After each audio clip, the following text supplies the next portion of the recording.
Kind of get carried away and forget that it's not only our countries that have, it's kind of all over Africa. Everyone kind of is looking for that better or greener pasture. All right, everybody, welcome. I'd like to welcome you to the Black Youth Healing Arts Center. First, I would like to ask permission from Baba Oti to who can speak.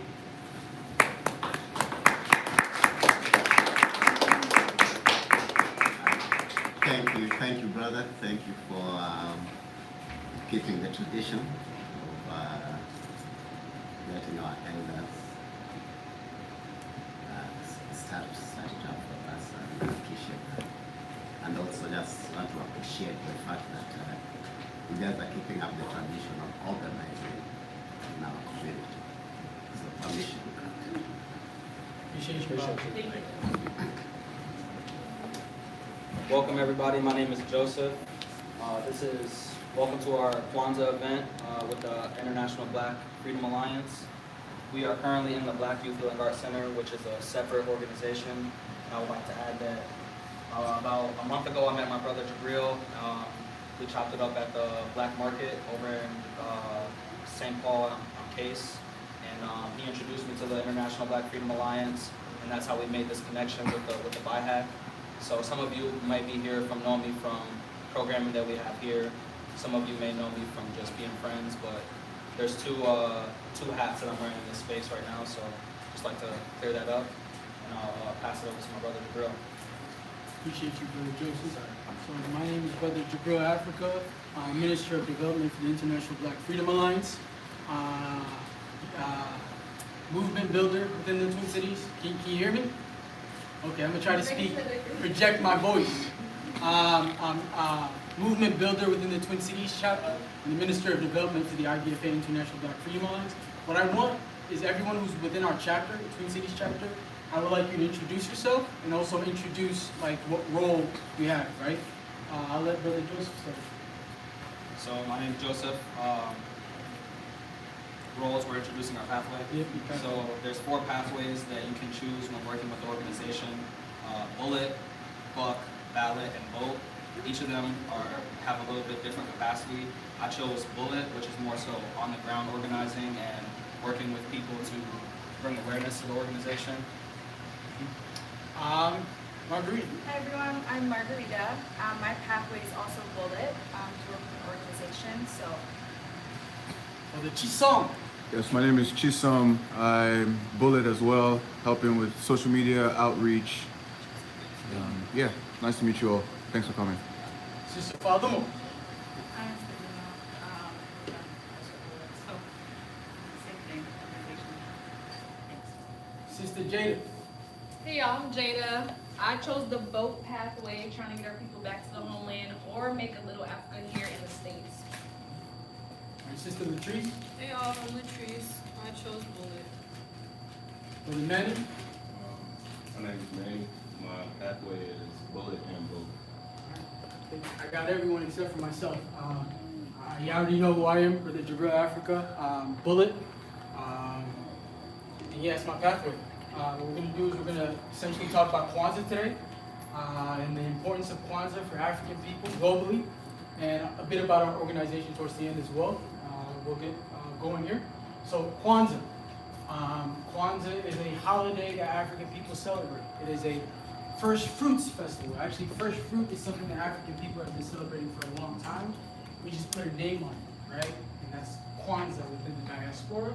But also this is celebrated globally, wherever you find black people, there are black people who celebrate this, and in Africa as well.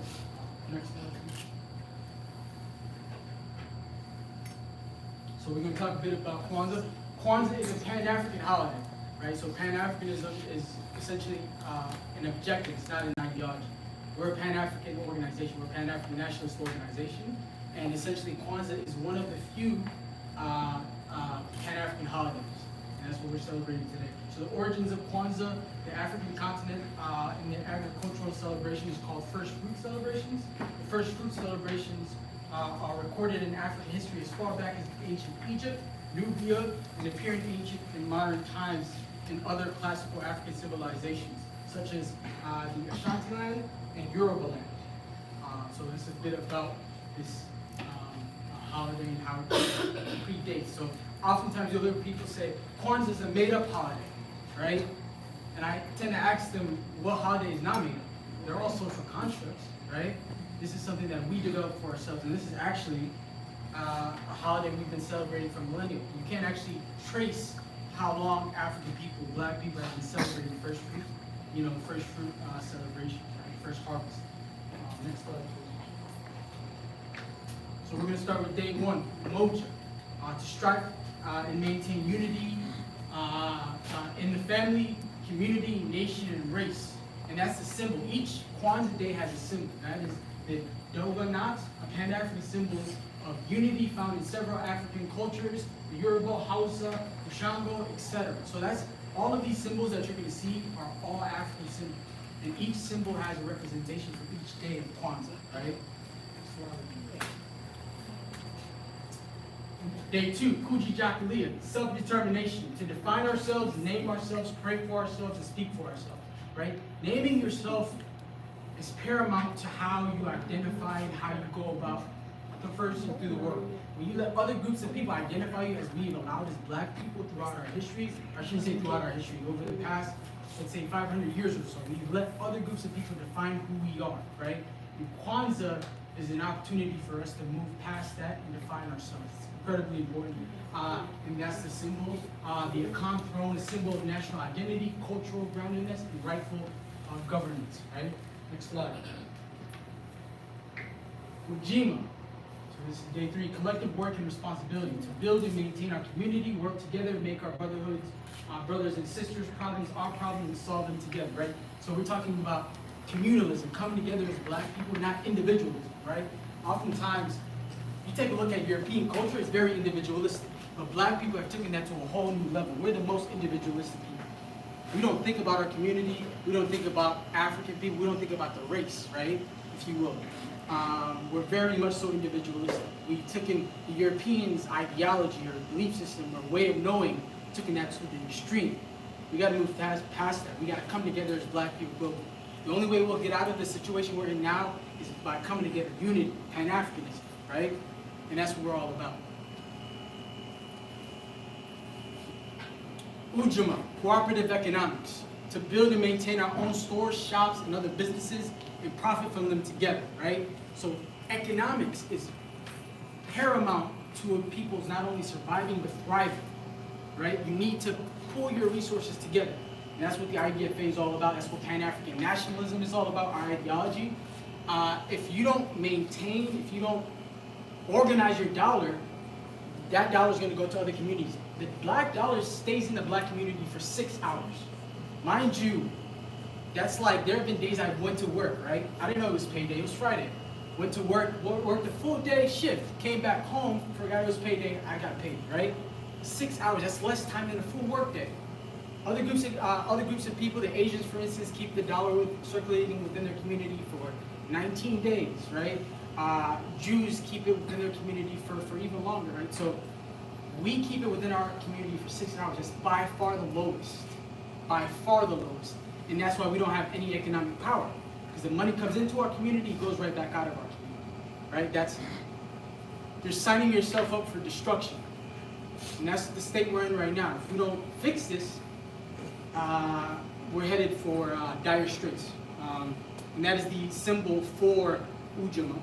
And that is the interlocking half circle. And that is a symbol of togetherness and family, right? African people being together, sense of cohesiveness. That's essentially African culture.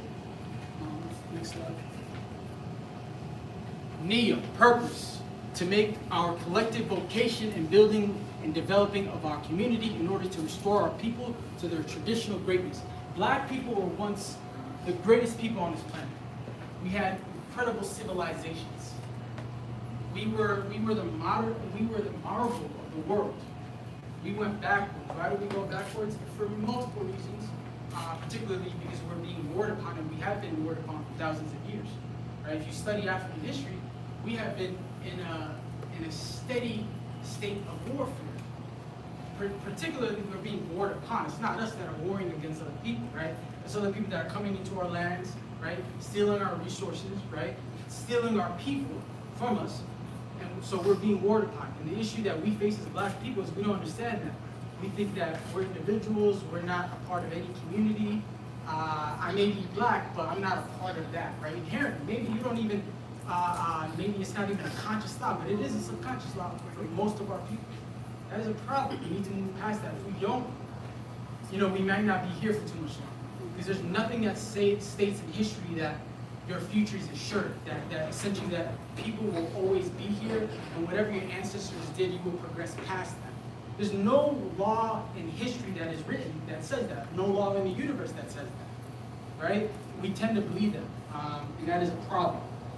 That is a symbol, the hieroglyphic Nephir, an ancient Egyptian symbol of beauty and good. That is not a cross, right? You gotta understand the Ankh, and that's actually one of the other symbols down the line.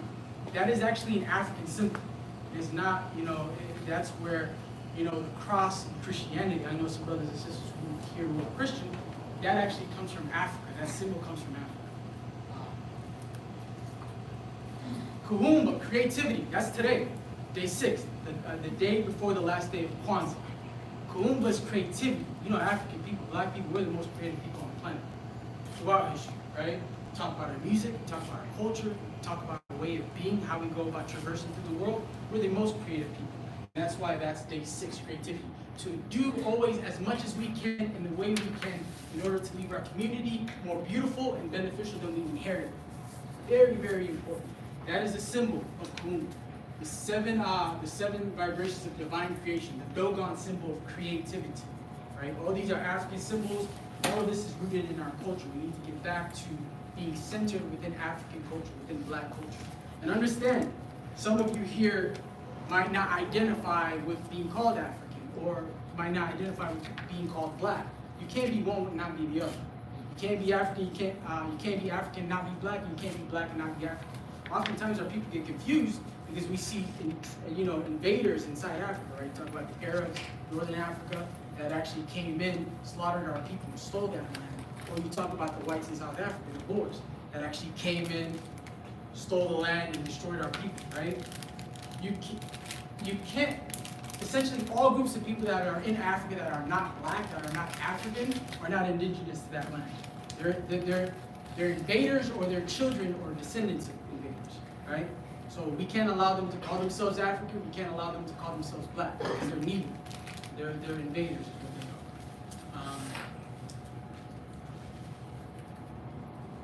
are. Okay, that is the last day of Kwanzaa. Imani, faith, to believe with all our hearts in our people, our parents, our teachers, our leaders, and the righteousness and victory of our struggle, right? So it says leaders, right? I want to add something onto that. Organizations, not just leaders. We can't just depend on leaders, because as we know throughout our history, leaders have been, killed. They've been taken from us, right? And oftentimes the issue we see as black people is we put too much attention on leaders, individuals. That's individualism, right? But we need to move away from it. We need to be rooted in community within essentially the group, and that is what organizations are.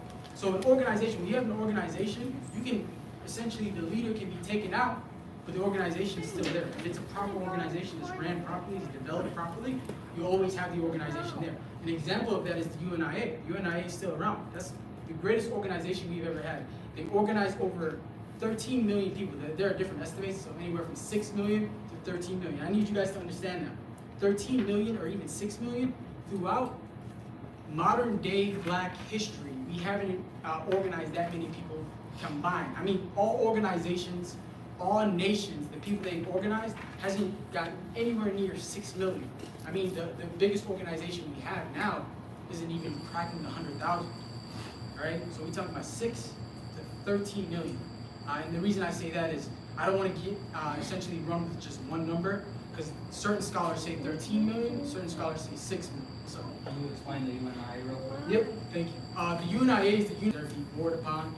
You talk about the FBI and the CIA, COINTELPRO, help destroy that organization, just like our other organizations, right? Just like the Black Panther Party, some of you guys are aware of, many of our other organizations. So, like I said, we're being warred upon, and a lot of our people don't understand that.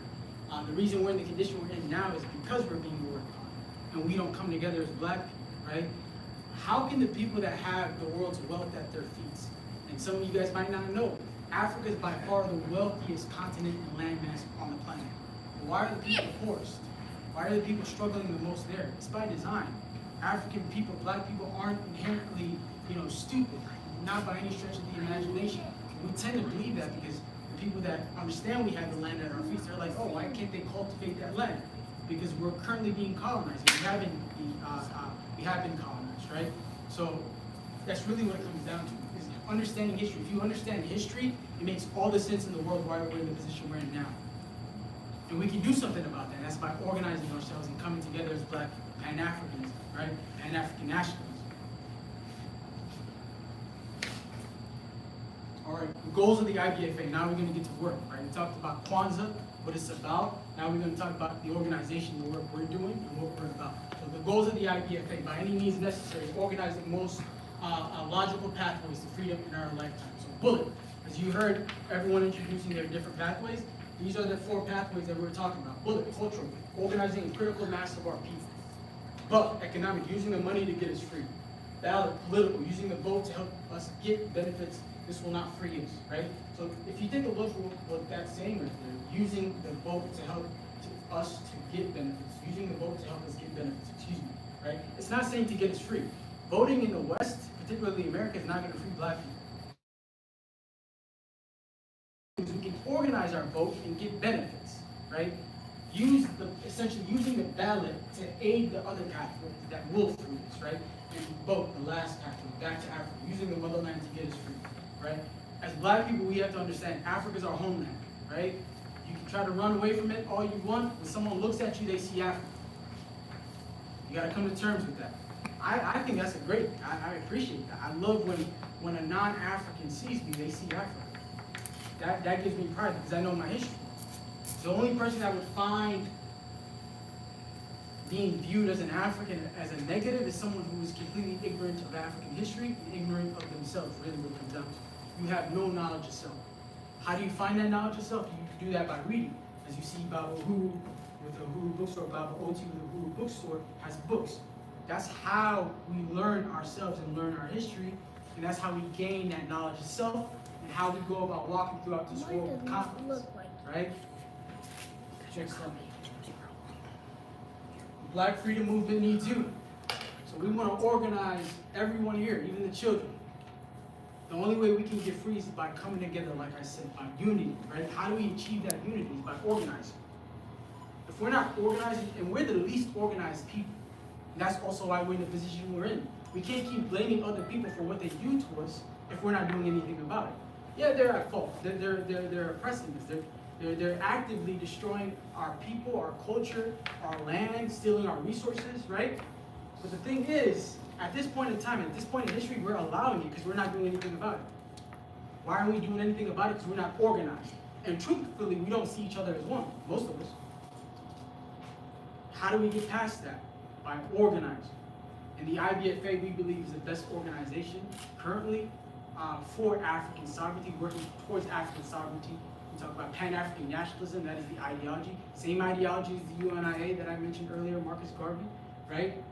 I need you to understand, until we get organized, we are going to be oppressed. And the best case scenario is we stay in the position we're in right now. But if we understand anything about history, nothing stays stagnant. So at some point in time, it will come that they might decide that no African should live anymore. They have the weapons to do it. They have the missiles, they have the bombs, they have the nuclear weapons to do it. They have more guns than us. They can do that if right now if they wanted to. If Caucasian people, even Asian people, right? Even Latinos then said that we're gonna wipe them all out. We wouldn't be able to do nothing about that. Because we're not organized. Once you're organized, you can actually do something about it, right? And that's what it comes down to. I really hope this doesn't fall on deaf ears.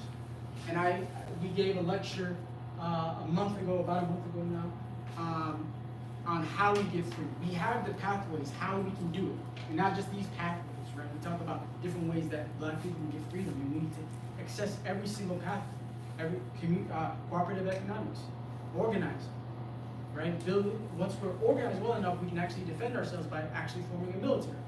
And different organizations actually do that. We're talking about it on a national level where you find all black people, right? So please, I really hope that you don't leave here today with that understanding on how we do things. Because oftentimes, I'm an organizer. I've been doing this for about 15 to 16 months now. And so, a lot of our people take to the information really well. And a lot of others, it goes in one ear and out the other. And I hope that's no one in this room today. Because we don't have that luxury. We don't have that luxury to be ignorant.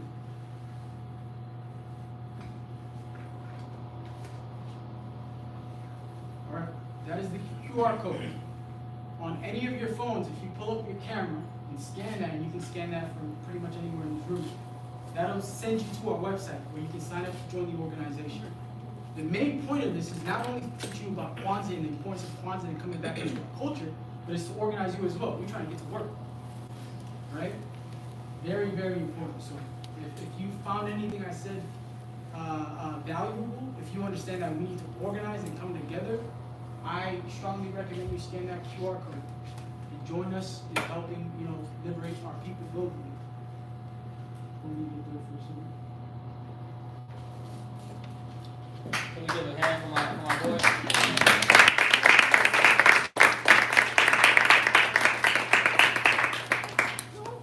I'll give you guys about 15 more seconds, and then we're going to get to the next slide. I have a question.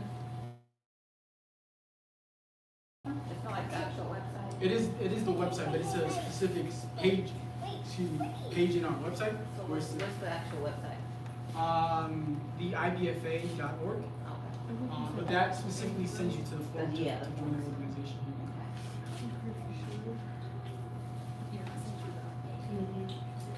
All right, if you would, I should say and/or, I shouldn't say rather, right? If you want to donate to our chapter, the Twin Cities chapter, that is our Cash App. You can also scan that QR code and direct you straight to our Cash App. So if you're saying to yourself, I don't have the time to commit to doing the work, to organize our people or do organizing work, you can always donate. But even with our organization, I always tell people, you actually can't use that excuse. Because all of our pathways, they're about 5 to 10 hours. So you can literally contribute 5 hours a month to your people. That's literally just over an hour a week. I know damn well everyone in this room has that time. I know that for sure. Because I know the majority of us in here, probably not the elders, but majority of us are on social media for more time a day. There are people that are on social media for more than 8 hours a day. That's crazy to me. But there are. That's like natural. So you're cool swiping all day on TikTok and Instagram, but you don't want to do anything for your people. I think if that's the case, if that's what you come to in your mind, you shouldn't be proud to call yourself black. I think you should have shame in that. Because you're actually contributing to the position we're in now. You're contributing to why we're in the position we're in now. And like I said, we won't have too many more do-overs as black people. I truly believe in the analysis of our history. If we don't get this right within our lifetimes, I don't think black people will be here much longer. So you can do something about it. Join the organization, play your part. Not one person can't free us. We all got to come together and do the work to free each other, right? Have love for your people. Amen. All right. So that is the Kanara, Kwanzaa principle. That's our last slide. And now what we're going to do is we are going to, Joseph, do you mind actually grabbing the, we're going to actually light the Kwanzaa candles.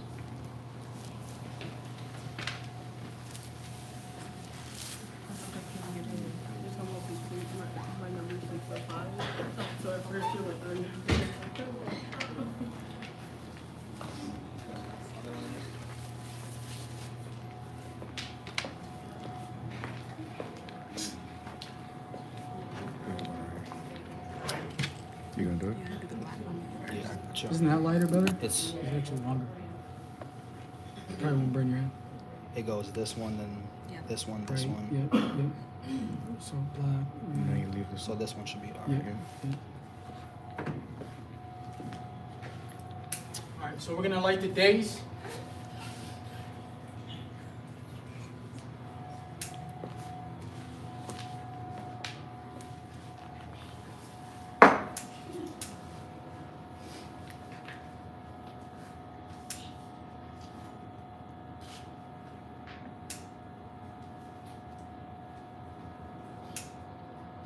So that last one that brother just lit up is creativity.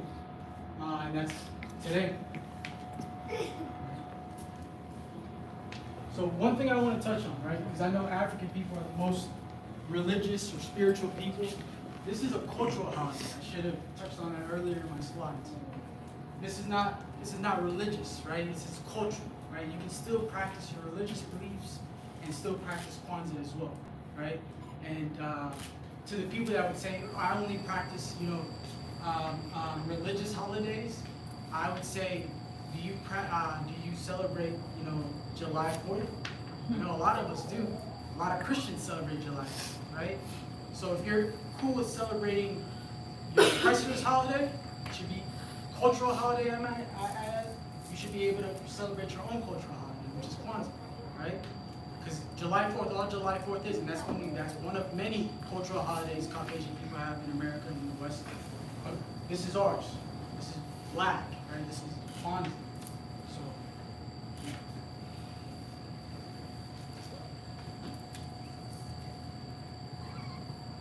All right, so now what we're going to do is we are actually going to get to the books. We're going to read a book to you guys today. There are a lot of children. So we would like to, maybe if we can potentially, actually, yeah, if we can, do you guys actually mind having the children move up closer? Is that okay? We can read over here too. Yeah. We can go to them too. Okay, yeah. So we're just gonna move the attention over there, and essentially we're gonna read a children's book, black children's book, and it's centered in our culture, in African culture.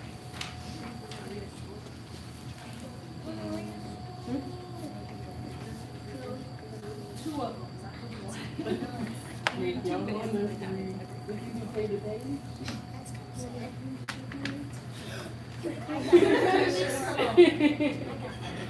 And this isn't just for the children, this is for all black people. I'm trying to listen to it. Come learn something. Okay, so this book, I gotta introduce myself. Let me know who I am. Go ahead. I'm Jessica, and I work with Jada. So, Yes, we work with our melanated children every day of the week. No. It's a pleasure for us. all right, this book is called Teach Me About Garvey. No. All right. Teach me about Garvey. Miss Teacher, won't you please? The great African visionary was an amazing sight to see. Before Rosa Parks, Malcolm X, and Martin Luther King, millions of African people all over the world followed Marcus Garvey's lead. He hailed from Jamaica, then ventured across the seas, only to see mistreatment of African people just like me. African people were treated badly as far as the eye could see. So Garvey came up with a plan that would change our destiny. Marcus Garvey came to America and started UNIA, that is Universal Negro Improvement Association, okay? Marcus Garvey was courageous and bold indeed. He planted pride inside the hearts of African people just like seeds. Garvey was a great organizer and he made things happen. He made a black steamship live, a black crew, and a black captain. He started a newspaper that was called The Negro World. He even built a doll factory for little black girls.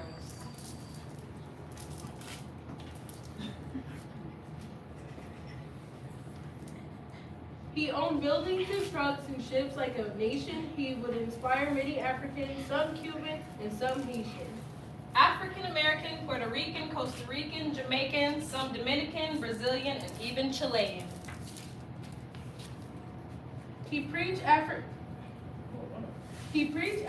for the Africans. Do you know what that means? It means I belong to Africa, and Africa belongs to me.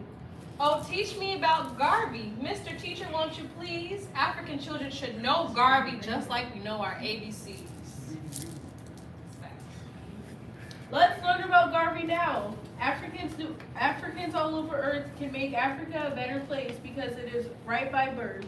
Thank you, Marcus Garvey, for all you did. We shall pick up where you left off. Love Africa's kids. The end.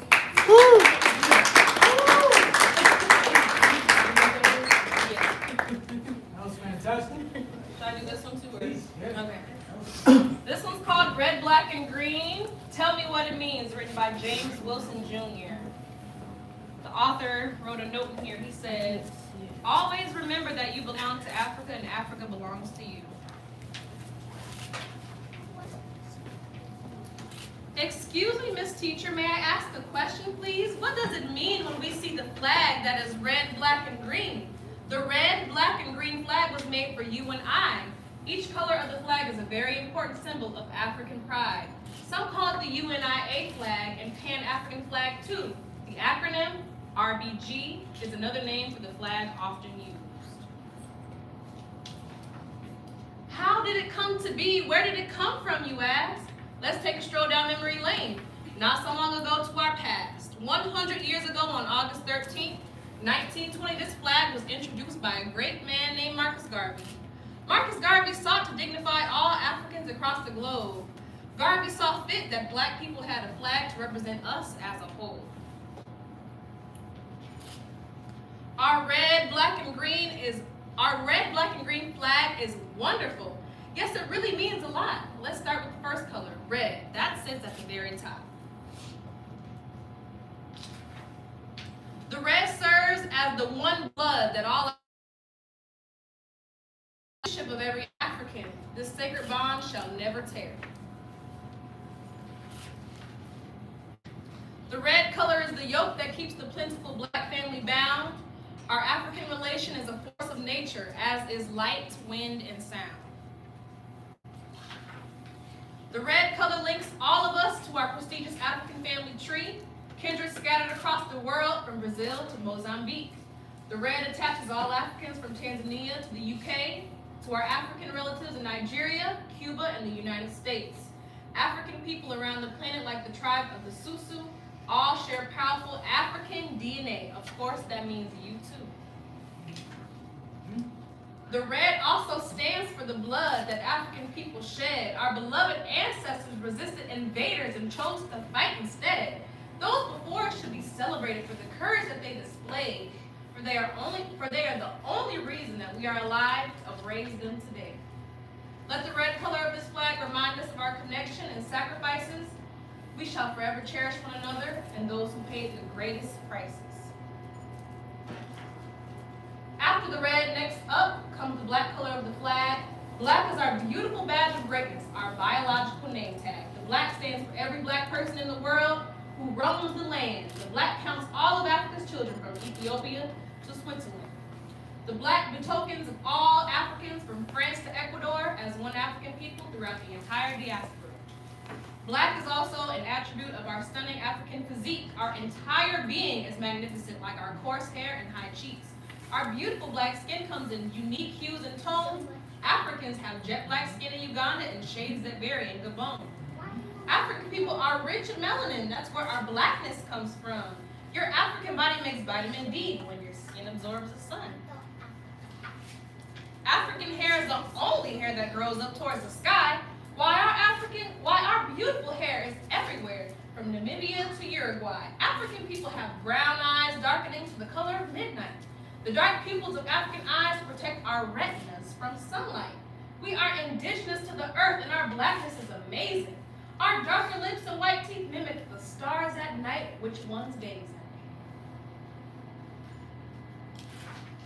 The black color of the flag depicts our ever so mighty African group. Millions of our black family live in Colombia, Dominican Republic, and Peru. African lives in India, Jamaica, Trinidad, and Tobago. Oh, how the black is our big identifier from Haiti to Puerto Rico. Keep the black in mind when thinking of the contributions that were made. Our African ancestors established the world's oldest civilizations of yesterday. The black joins every African together, not separate, not alone, yet the green proclaims the land, Africa, the native place to which we belong. The green is Africa, our prized inheritance. Africa is our bona fide homeland that we shall return to prominence. Home to the world's greatest wonders, the first woman and man, once called Al-Kabulan, now Africa, the motherland. Hopefully I pronounced that right. The green color of the flag reminds all of us to never lose sight that every single inch of Africa belongs to us. It's our birthright. From the very top of Mount Kilimanjaro, all of Africa is ours, and every diamond in the Congo. From the sand dunes of the Sahara to the Red Sea hills of the Sudan, every landform in Africa belongs to the black child, woman, and man. The green color represents all of Africa and everything in it. Every pyramid is ours that our ancestors built in ancient Kemet. The longest river in the world, the Nile River, belongs to you. The Nile is home to the crocodile, hippopotamus, and mongoose. The precious minerals of Africa's soils nourish our vegetables and fruits. Black people's health is best when we consume natural African foods. The baobab, the okra, watermelon, and marula fruit are some of Africa's most nutritious delectables, just to name a few. Africa provides our natural habitat, which includes more than just our diet. Black people's well-beings are designed to thrive in nature's perfect African climate. Wait a minute, Mr. Teacher, won't you please tell me this? How are black people African that were not born on the continent? Many black people today were not born in Africa. This is true, but we are no less African than that lion in the zoo. Every animal, every tree, blade of grass, and every stone weeps for the African man, woman, and child to take their rightful throne. Just like the cheetah, the elephant, gorilla, and rhino, we lay claim to Africa, our indigenous and promised home.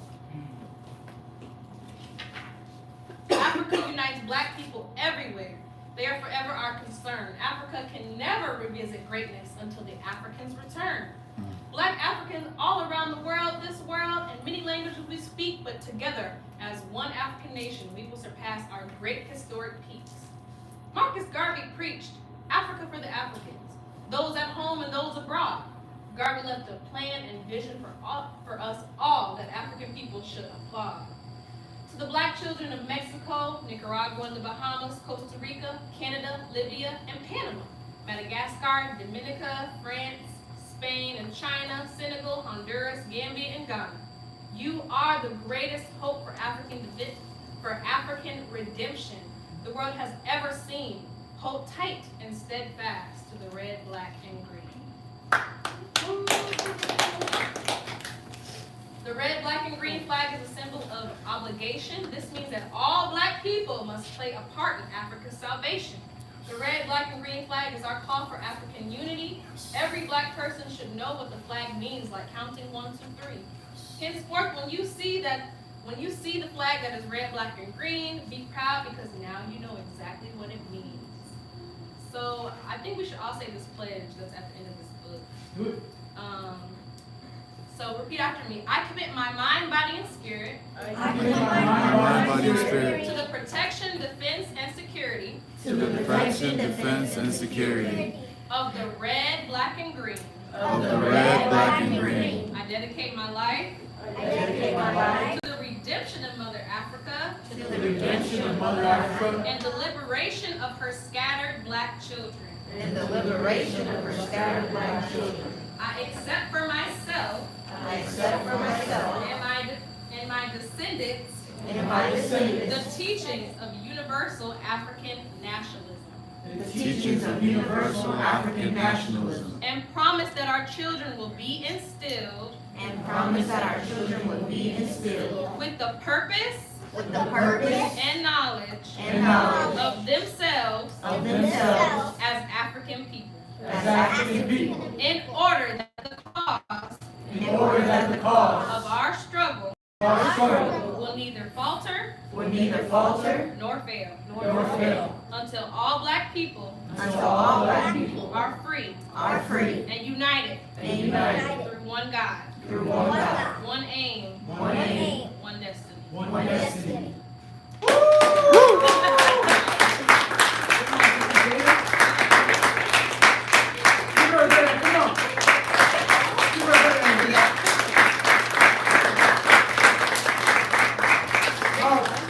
We have copies of both books that were read available for our youth. So please take them. I'm taking this one.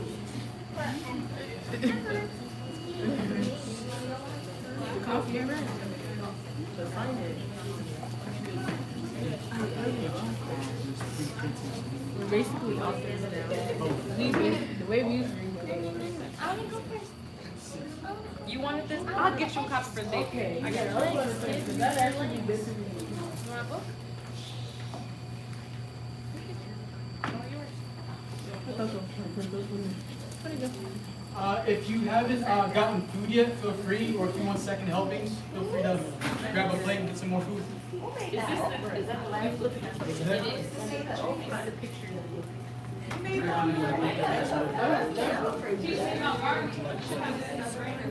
If anybody would like a tour of the building, I can do that in like 5 minutes, but if I could just get like a hand count.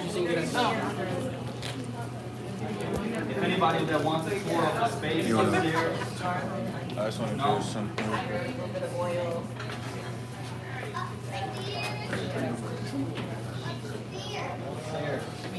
We have water. What was that? We have water. Do you guys need it? That's one thing I think with it. Did you need it for the drink? Oh, okay.